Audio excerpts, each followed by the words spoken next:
Assalamualaikum warahmatullahi wabarakatuh. Apa kabar anak-anak hari ini? Alhamdulillah, semoga sehat selalu ya, dan tetap semangat meskipun belajarnya dari rumah. Sebelum belajar, mari kita bersama-sama membaca basmalah.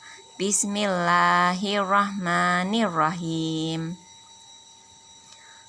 Hari ini kita belajar matematika kembali, yaitu kita masuk ke bab 9 tentang pengukuran sudut.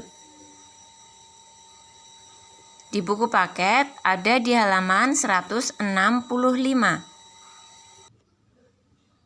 Yang pertama, pengertian dan bagian-bagian sudut. Nah, perhatikan gambar berikut ini. Di sini ada gambar sudut. Nah, untuk bagian-bagiannya, ini ada garis dari A sampai ke B, dari A sampai ke C, terus ini ada garis lengkung. Nah, garis lengkung ini menunjukkan besar sudutnya, nanti ada berapa. Untuk nama sudut, di sini sudut CAB, sudut CAB, atau sudut BAC. Nah, menuliskannya letak huruf A ada di tengah. Kenapa? Karena titik A ini merupakan titik sudut. Ini ya, titik A ini merupakan titik sudut. Menuliskannya letak titik sudut itu berada di tengah. CAB atau BAC. Sedangkan garis AB dan garis AC merupakan kaki sudut. Menuliskannya mulai dari titik sudut ke ujungnya, yang merupakan kaki sudut. Jadi, kaki sudut adalah dua garis lurus yang bertemu pada suatu titik yang akan membentuk sudut. Sedangkan titik sudut, titik pertemuan dua garis lurus. Nah, misal nanti di sini tidak melulu hurufnya A, B, C. Bisa juga nanti P, H, R. Yang ada di buku, misalnya P, H, R. Nah, intinya nanti dalam memberi nama sudut, letak titik sudut itu berada di tengah. Cara menuliskannya. Nah, di sini ada tanda anak panah. Maksudnya, garis ini bisa diperpanjang untuk bantuan dalam mengukur nanti.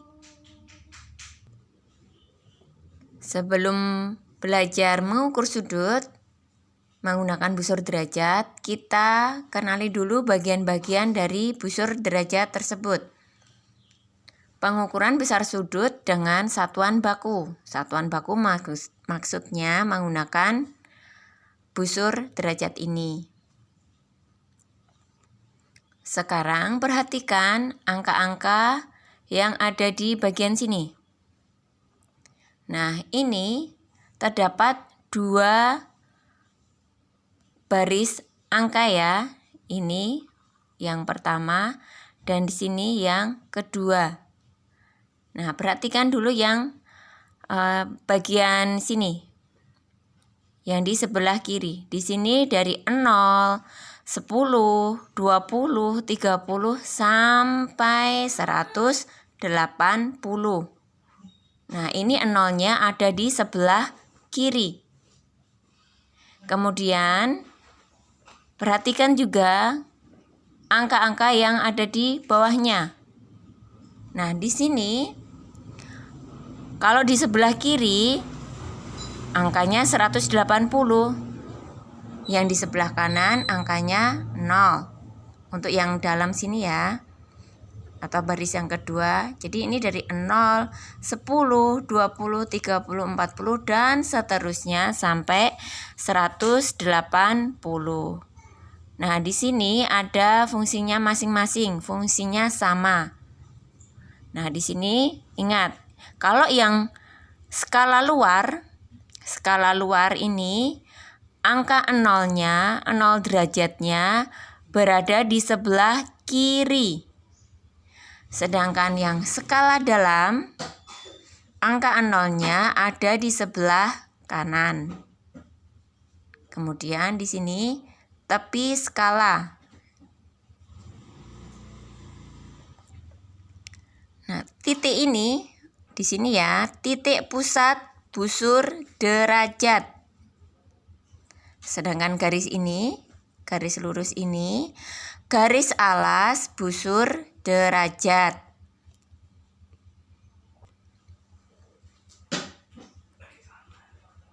Di tepi skala ini ada garis kecil-kecil. Ini ya, garis kecil-kecil. Nah, setiap satu lompatan garis kecil itu nilainya 1. Nah, seperti pada penggaris yang lurus ya. Ini nilainya 1, tapi 1 derajat. Nah, terus ini ada garis lagi yang lebih panjang, berarti ini nilainya 5. Karena di sini 10. Nah, nanti anak-anak bisa lihat lebih detail lagi di busur derajat masing-masing. Sebagai contoh, hitunglah besar sudut RST menggunakan busur derajat. Langkah pertama, silakan anak-anak ambil busur derajat. Nah, letakkan titik pusat ini pas di titik S. Titik pusat ini pas di titik S, seperti ini. Nah, misalnya seperti ini. Nah, ini belum pas ya. Kita paskan dulu. Cara mengepaskannya, lihat garis pada gambar. Nah, garis ini dihimpitkan dengan garis alas. Kita himpitkan dengan garis alas. Nah, seperti ini. Oke. Setelah pas titik S dengan titik pusat pada busur dan garis yang pada gambar sudah berhimpit dengan garis alas. Nah, sekarang kita mulai mengukurnya. Ingat, dalam mengukur itu dimulai dari angka 0 ya. Mulainya pasti dari angka 0. Entah itu mengukur tinggi badan, berat badan, dan lainnya. Termasuk juga dalam mengukur sudut. Dimulai dari angka 0. Nah, perhatikan di sini.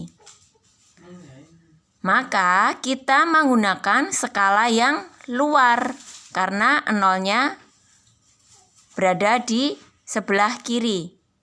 Nah, kita lihat besarnya yaitu ini pas ya, kebetulan pas 60 derajat. Ingat dari 0. Nah, besarnya 60 derajat. Bukan 120 ya, tapi yang 60 derajat. Ini ya, menuliskannya yang lengkap. 60 derajat. Ada 0 kecil, lingkaran kecil di sini, ini artinya derajat. Selanjutnya, hitunglah besar sudut DEF. Langkahnya sama ya seperti tadi. Silakan siapkan busurnya. Nah, di sini paskan titik pusat pada busur di titik E atau titik sudutnya. Nah, misalnya seperti ini.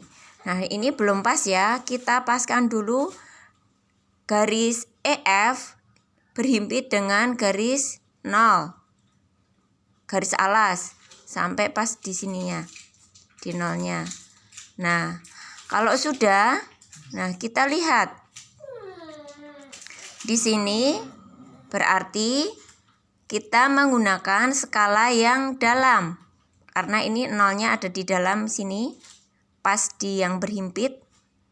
Nah, di sini ternyata kita belum tahu ini besarnya berapa ya. Nah, di sini bisa kita perpanjang. Oke.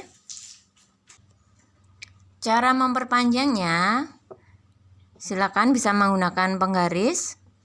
Harus pakai penggaris ya. Diperpanjangnya, penggarisnya diluruskan dari titik E dengan garis untuk yang kaki sudutnya seperti ini. Harus lurus ya. Nih. Dari titik E, cara memperpanjangnya untuk membuat garis pertolongannya harus dari titik pusatnya. Begitu juga untuk yang garis yang satunya ini ya, harus lurus mulai dari titik pusatnya. Nah, di sini bisa kita lihat bahwa besarnya sudut DEF itu adalah pakai skala yang dalam ya, kita urutkan. Nah, di sini 40. Kemudian kita lihat yang skala luar. Ingat, setiap lompatan yang kecil-kecil ini nilainya 1 derajat. Nah, di sini pas ada 5 lompatan, berarti besarnya sudut DEF adalah 45 derajat. Pas di sininya. Seperti ini ya. Ini untuk garis pertolongannya. Jenis-jenis sudut. Di sini disampaikan 4 jenis saja ya. Yang pertama yaitu sudut lancip. Tentunya seperti ini. Besarnya antara 0 derajat sampai 90 derajat. Nah, antara ya di sini ya. Terus yang kedua, sudut siku-siku. Sudut siku-siku besarnya pasti 90 derajat. Yang ketiga, sudut tumpul. Besarnya antara 90 derajat sampai 180 derajat. Yang keempat, sudut lurus. Besarnya 180 derajat.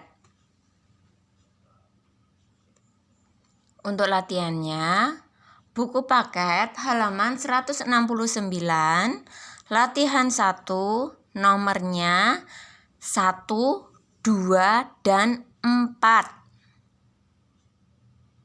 Ini ya, nomor 1, 2, dan 4. Nah, di sini anak-anak boleh menggunakan garis pertolongan. Seperti contoh tadi, usahakan menggunakan pensil yang ujungnya runcing ya, biar nanti tidak terlalu tebal dalam membuat garis pertolongan. Oke anak-anak, semoga ilmunya bermanfaat. Sekian dari Ustazah, mari kita akhiri dengan membaca hamdalah. Alhamdulillahirabbil alamin. Wassalamualaikum warahmatullahi wabarakatuh.